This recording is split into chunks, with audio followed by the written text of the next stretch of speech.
He was driving back from the port through the evening interchange, listening not to music, but to the pauses. The radio host was sliding toward the news break, and something in that pause made Jack's fingers tighten on the wheel. A box of blueberry donuts for his daughter sat on the passenger seat next to a small roadside bouquet for Lara. He'd bought it on autopilot at the kiosk so he could see her smile in the doorway. The phone buzzed on the dash. He tapped the headset button. "I'm on my way," he said before a hello. 30 minutes. "We're waiting," Lara answered. "And don't you dare eat half the donuts in traffic. Not one. Seal's honor. You promised to head into the woods tomorrow with the guys." Nick called, said it'd be a preseason shakedown. "You still want to?" "I wanted to. Until—" He stopped because the host said it without any ifs. "Explosions were heard tonight in several Ukrainian cities. Reports of an invasion are coming in."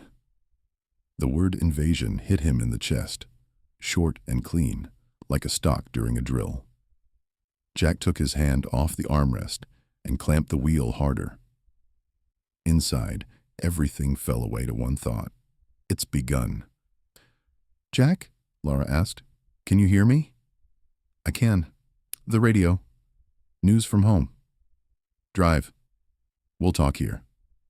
He drove slower than usual and paid more attention than ever, as if the highway were a firing line that didn't forgive misses. His mind didn't leap forward. It slipped back to a summer garden near Turnapeel, where his grandmother sliced apples her particular way, and his grandfather shooed cherry-thieving sparrows with a hiss and laughed with his eyes. Ancestral homeland stopped being a phrase. It became an address. Lara opened the door barefoot in a warm sweater. Their daughter Lara shot out from behind her and wrapped a leg around her dad. They laughed, tugged off boots, scolded the melted snow on the mat. Everything as always, except the air in the hallway was different, heavier. "To the kitchen," Lara said. "No TV." They ate soup. The salt was exactly right, the way Lara did most things. Lara talked about a craft project and how Mrs. Grant had a new yellow cardigan. The world stubbornly offered small topics, but Jack still watched Lara. She didn't need explanations. A Ukrainian, a U.S. citizen, the wife of a man who had served and knew the price of silence. "I'm going," he said, when Lara left to brush her teeth. He said it as if he'd been holding the words between his teeth all evening. "I know," Lara answered. "I heard it in your hello.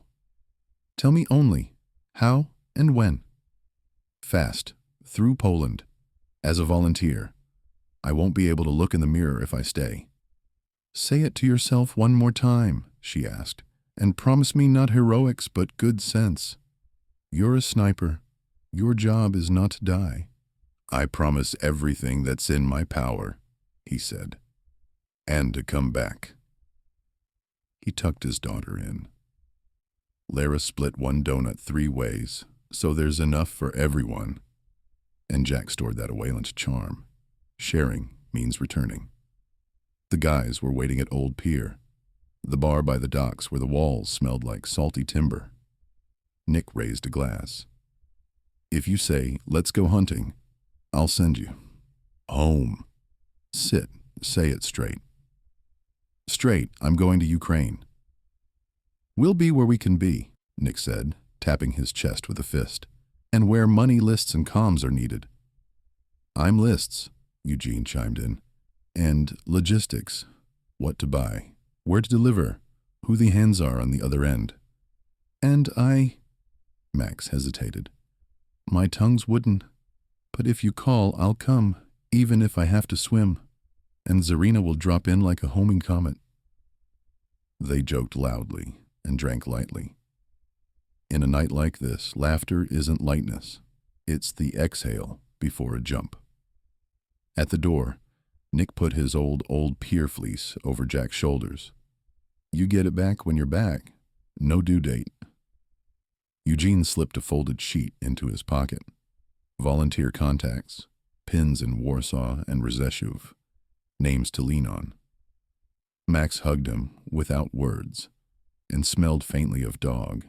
Jack realized that was the scent of loyalty. That night he pulled a gray duffel and a light ruck from the closet. A paper notebook hit the table. Key it. Jack didn't write a bring everything list. He built small functional nodes. The simpler, the more reliable. Documents and money U.S. passport. Waterproofed copies. A photo of his grandparents under a magnet bookmark. Cards and cash in 3 currencies, split in separate envelopes. A laminated card with Lara's, Nick's, and Eugene's numbers, Polish volunteer contacts, and a all's quiet code phrase.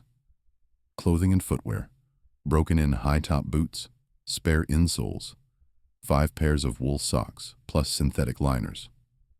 Base layers, merino and synthetic, a fleece, a light shell, insulated gloves and thin shooting gloves, buff and balaclava, beanie, packable rain cape, camouflage without shine or swish, a scrim, gilly mesh, and strips of cloth for local vegetation. Real camouflage is finished in the field.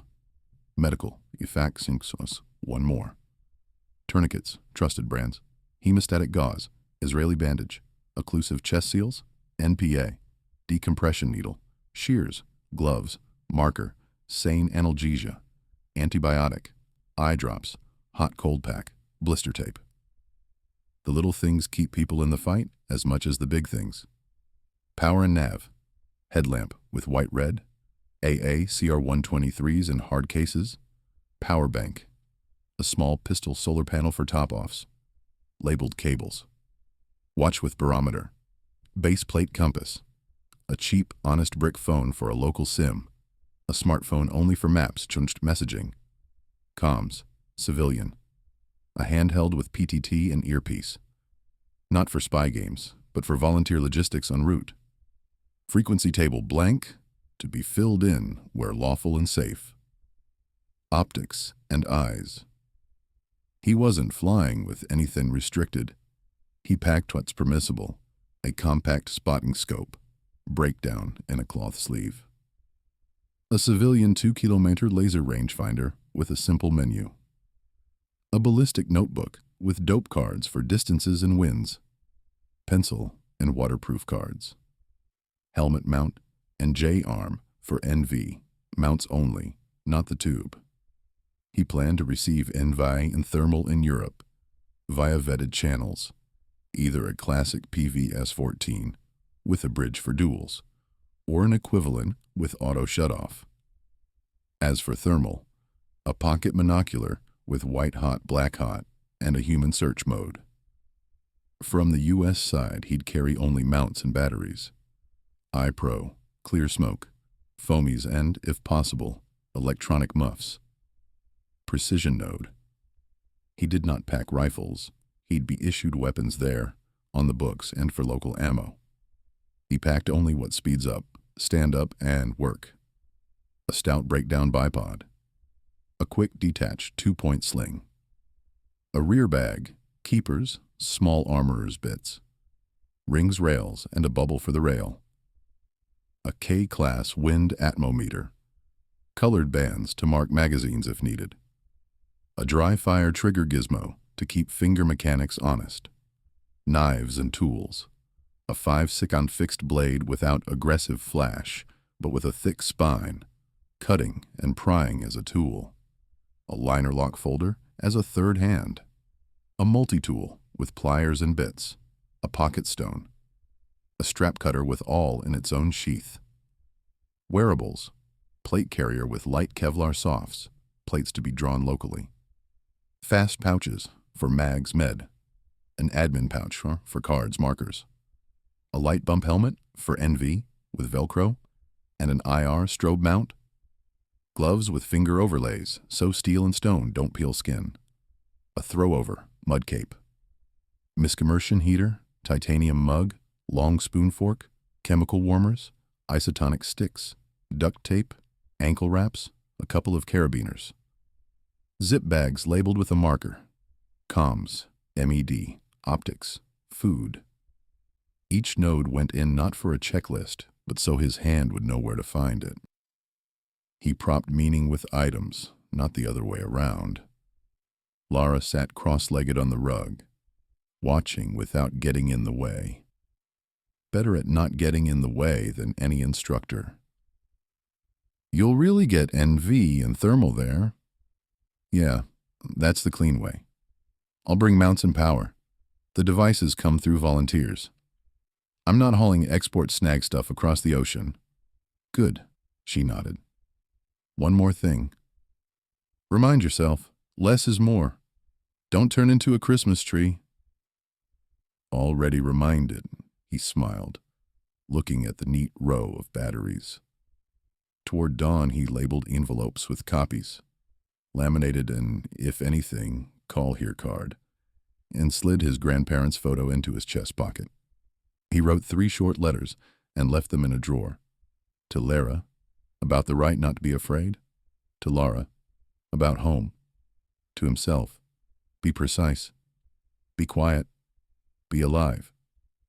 Morning smelled like coffee. Lara set a mug down with bread, cheese, and honey.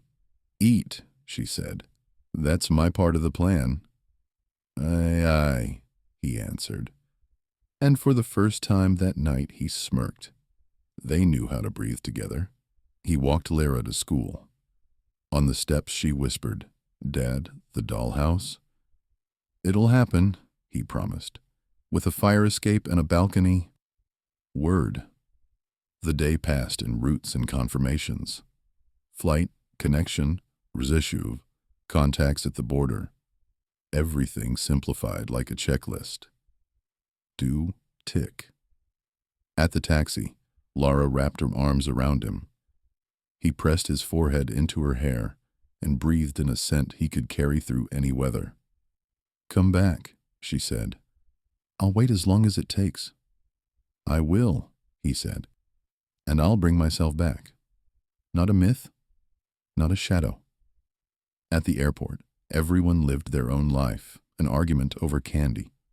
Someone scrolling headlines, someone nursing a coffee. Jack stood at check-in and felt the weight on his shoulders. Not a rock, a strap you snug so the load doesn't flop. The agent looked at the passport, then his face, and handed the documents back. Purpose of travel. Transit to Poland, meeting volunteers. Good luck, sir. At security, an officer asked him to open his bag. Jack ran the zipper. Tidy nodes in clear pouches, a spotting scope. The rangefinder. Mounts. Document copies. The IFAC. No levers of war. Only the things that help you work, where the rest would be issued legally and by the book. A TSA officer nodded at Lara's photo in his wallet. Beautiful girl. The most, he said. At the gate, he called Lara. I'm at the gate, he said. There may be gaps, but we have a plan. I know, she answered. The box with the dollhouse furniture is already waiting. Come build it. I will, he said. Love you. Love you. The speaker invited passengers to board in a level voice. Jack stood. He nodded to himself. No brass, just the calm you bring to a range day. He picked up the duffel and swung the ruck over a shoulder. Stepping toward the jet bridge, he caught his reflection in the glass. A man who held a boy from a turnipple garden, a former Navy SEAL, Lara's husband, Lara's father, and a sniper whose job is to see farther, hear quieter, and return. He stepped onto the bridge carpet. The air changed, metal and recirculation. The cabin door stood 2 paces ahead. Jack drew a breath and walked in. Thumbs up if you believe raptors and wild rivers deserve protection, like, subscribe, and share. Bell turn on notifications so you don't miss the next story in this series. Disclaimer, this is a fictional narrative. No animals were harmed. We support legal, ethical hunting and conservation. Poaching is a crime.